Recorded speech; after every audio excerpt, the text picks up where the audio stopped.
Hello વિદ્યાર્થી મિત્રો, કેમ છો? તમારું સ્વાગત કરું છું મારા વિડીયોની અંદર. હું લઉં છું ધોરણ 10 ગણિત અને એની અંદર પ્રકરણ નંબર 4 દ્વિઘાત સમીકરણ.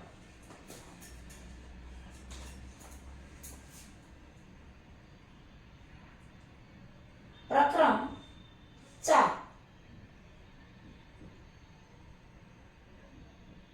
દ્વિઘાત સમીકરણ. આના આપણે બે ત્રણ દાખલાઓ જોઈ ગયા છીએ. જો તમારા પાઠ્યપુસ્તકની અંદર પાન નંબર 36 ઉપર સ્વાધ્યાય 4.1 છે. ચોથું પ્રકરણ જે દ્વિઘાત સમીકરણ છે એનું સ્વાધ્યાય નંબર 4.1. એમાં આપણે જે પહેલો દાખલો છે એના 3 પેટા વિભાગ કરી ગયા છીએ. ચોથો પેટા વિભાગ આપણે આવ્યા છીએ. દાખલો જે પહેલો છે એનો ચોથો પેટા વિભાગ. જો નીચે આપેલ સમીકરણો દ્વિઘાત સમીકરણો છે કે કેમ તે ચકાસો. એમાં પહેલા દાખલાનો જે ચોથો પેટા વિભાગ છે એની રકમ લખું તો x - 3 2x + 5 સોરી 2x + 1 છે બરાબર x અને x + 5. હવે જો બે કૌંસ છે. આની પહેલાના આપણે દાખલામાં કર્યું એ રીતે પહેલા પદથી પહેલા કૌંસના પહેલા પદથી બીજા કૌંસના પહેલા પદને ગુણવાનો, પછી પહેલા કૌંસના પહેલા પદથી બીજા કૌંસના બીજા પદને ગુણવાનો. એ જ રીતે બીજા પદને પણ આ જ રીતે બીજા કૌંસનું પહેલું પદ અને પછી બીજું પદ એ રીતે ગુણાકાર કરવાનો. પણ ખાસ નિશાનીમાં ધ્યાન રાખવાનું છે. જો x થી 2x ને ગુણાકાર કરશે એટલે 2 × 1 એટલે 2, પણ 2x² x ની અહીં 1 છે અહીં 2 છે x ની 2 ઘાત તો 2x². હવે x × +1 એટલે +x. એક વત્તા અને એક ઓછા હોય ત્યારે ધ્યાન રાખવું પડે. -3 હવે x થી 2 પદને ગુણી લીધા. હવે -3 થી 2 પદને ગુણવાના. -3 × +2x ઓછા × વત્તા એટલે ઓછા અને 3 દુ 6x. ત્યાર પછી -3 × +1 એટલે 3 × 3 પણ ઓછા. અહીંયા તો x છે. x × x એટલે x નો વર્ગ અને x × +5 એટલે +5x. હવે બધા જ પદને બરાબરની એક બાજુ આપણે લઈ લઈએ. તો આ બે પદને આ બાજુ લઈ લેશું. જ્યારે બરાબરની એક બાજુથી બીજું પદ બરાબરની બીજી બાજુ જાય ત્યારે એની નિશાની છે વિરુદ્ધ થઈ જાય. વત્તા હોય તો ઓછા થઈ જાય, ઓછા હોય તો વત્તા થઈ ગયા. આપણે અગાઉ જોઈ જ ગયા છીએ.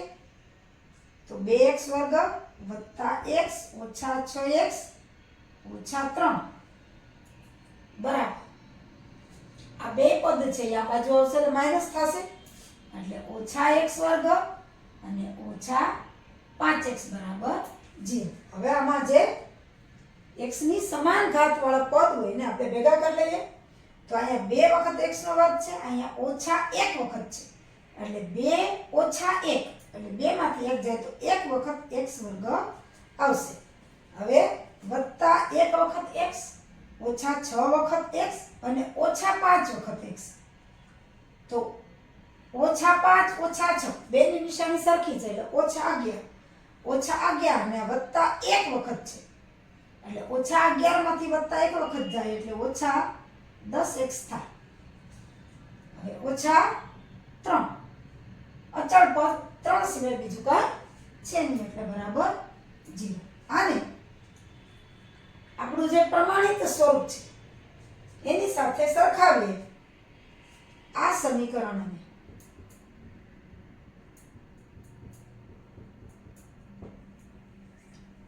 A is not 0 A x² + bx વત્તા સી સાથે સરખાવીએ તો સરખાવતા આ જે સમીકરણ છે x વર્ગ ઓછા 10x ઓછા 3 બરાબર 0 એ આ પ્રકારનું સમીકરણ થાય છે. સરખાવતા x વર્ગ ઓછા 10x ઓછા 3 બરાબર 0 a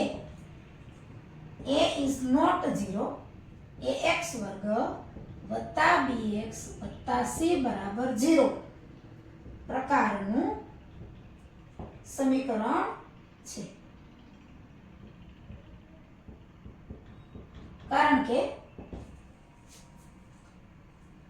a છે 0 નથી, a છે એટલે x નો વર્ગનો સહગુણક, x નો વર્ગનો સહગુણક 0 નથી, કાંઈ નથી એટલે 1 છે. જ્યાં આપણે લખીએ કે a બરાબર શું છે તો કે 1, b બરાબર ઓછા 10 અને c બરાબર શું છે તો ઓછા 3 છે. એટલે આપણને કીધું હતું કે આ જે સમીકરણો છે દ્વિઘાત સમીકરણો છે કે નહીં તે ચકાસો એટલે આને અનુરૂપ થાય છે. એટલે કે આ સમીકરણ છે એ આ જે પ્રમાણિત સ્વરૂપ છે એ પ્રકારનું જ સમીકરણ છે. એટલે આપણને જે આપેલ સમીકરણ હતું એ દ્વિઘાત સમીકરણ છે. આમ આપેલ સમીકરણ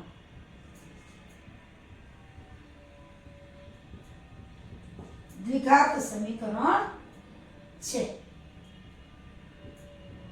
આપણને કીધું હતું કે દ્વિઘાત સમીકરણ છે કે નહીં તે નક્કી કરો. એટલે આપણે આ સ્વરૂપમાં ફેરવી દીધું x વર્ગ વત્તા 2x + c બરાબર 0 એ સ્વરૂપમાં ફેરવીને જોઈ લીધું કે આને અનુરૂપ જ છે, એના સ્વરૂપનું જ છે.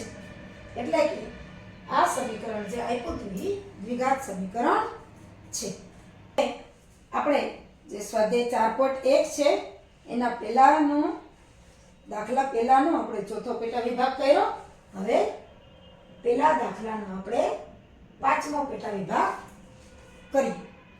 જો તમારા પાઠ્યપુસ્તકમાં પાના નંબર 36 ઉપર રકમ છે જોતા જાઓ. સ્વાધ્યાય 4.1 ના પહેલા દાખલાનો પાંચમો પેટા વિભાગ.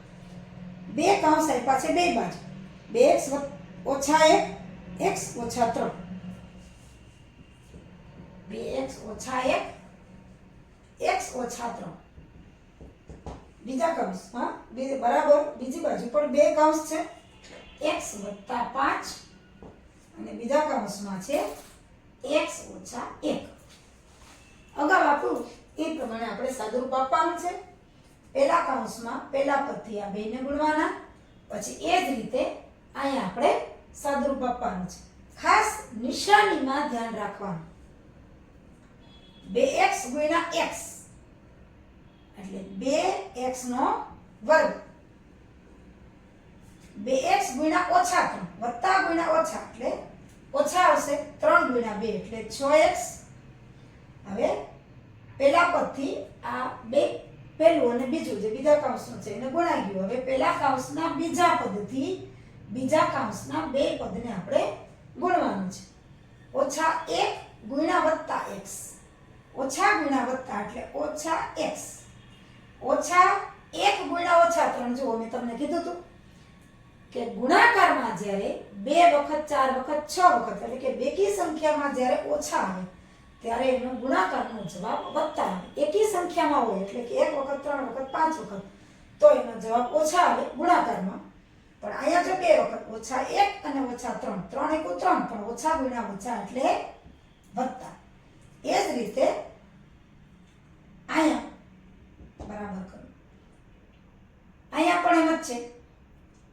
બે કૌંસ આપ્યા છે. પહેલા કૌંસના પહેલા પદથી બીજા કૌંસના પહેલા પદને ગુણવાનું. x ગુણ્યા x એટલે x નો વર્ગ, x ગુણ્યા ઓછા 1 જો 1 વત્તા ને ઓછા આવ્યા એટલે ઓછા x. હવે 5 નો વારો, 5 ગુણ્યા x એટલે વત્તા 5x અને 5 વત્તા 5 ગુણ્યા ઓછા 1 5 × 5 પણ વત્તા ગુણ્યા ઓછા એટલે ઓછા.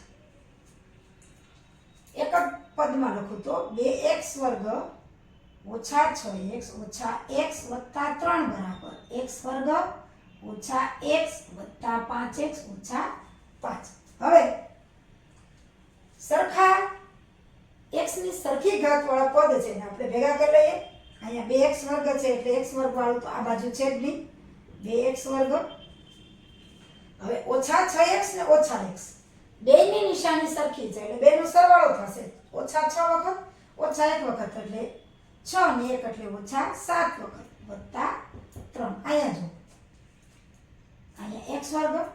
હવે અહીંયા 1 વત્તા ને 1 ઓછા આવ્યું જો ઓછા x વત્તા 5x એટલે 5 માંથી 1 વખત જાય એટલે 4 લે પણ મોટી સંખ્યાની નિશાની લાગે એટલે વત્તા 4x અને ઓછા 5. હવે આપણું પ્રમાણિત સ્વરૂપ છે એની સાથે સરખાવીએ એટલે બધા જ પદને એક બાજુ લઈ લઈએ એટલે કે 2x વર્ગ ઓછા 7x વત્તા 3. આની પહેલા કર્યું તો એમ આ બાજુ જે પદ છે બધા બરાબરની એક બાજુથી બીજી બાજુ જાય એટલે નિશાની વિરુદ્ધ થઈ જાય. આ પ્લસ છે એટલે ઓછા x વર્ગ, આ પણ પ્લસ છે એટલે ઓછા 4x, આ માઈનસ છે એટલે વત્તા 5 બરાબર 0. હવે જુઓ સરખા પદ છે એનો આપણે સરવાળો કરવાનો છે. અહીં x વર્ગની 2 વખત x વર્ગ છે, અહીંયા ઓછા x વર્ગ છે એટલે 2 વખતમાંથી 1 વખત જાય એટલે વત્તા x વર્ગ આવે કારણ કે અહીં 2 વત્તા છે 1 ઓછા છે એટલે વત્તા x વર્ગ.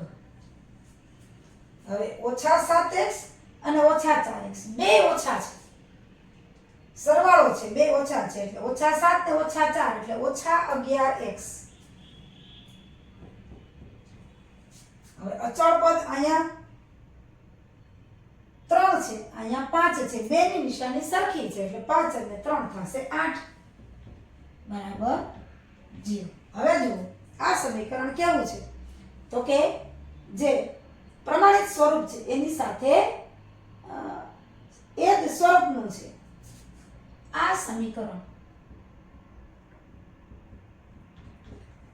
a is not 0 ax વર્ગ વત્તા bx વત્તા c બરાબર 0 ના સ્વરૂપનું છે. a is not 0 x વર્ગનો સહગુણક 0 નથી પણ 1 છે, કાંઈ નથી એટલે 1 છે. જ્યાં આપણે લખી શકીએ કે a બરાબર a એટલે x વર્ગનો સહગુણક 1, b બરાબર x નો સહગુણક ઓછા 11 અને c બરાબર 8 છે.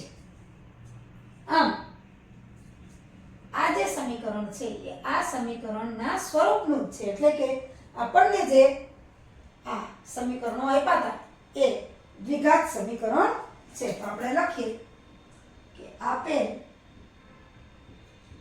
સમીકરણ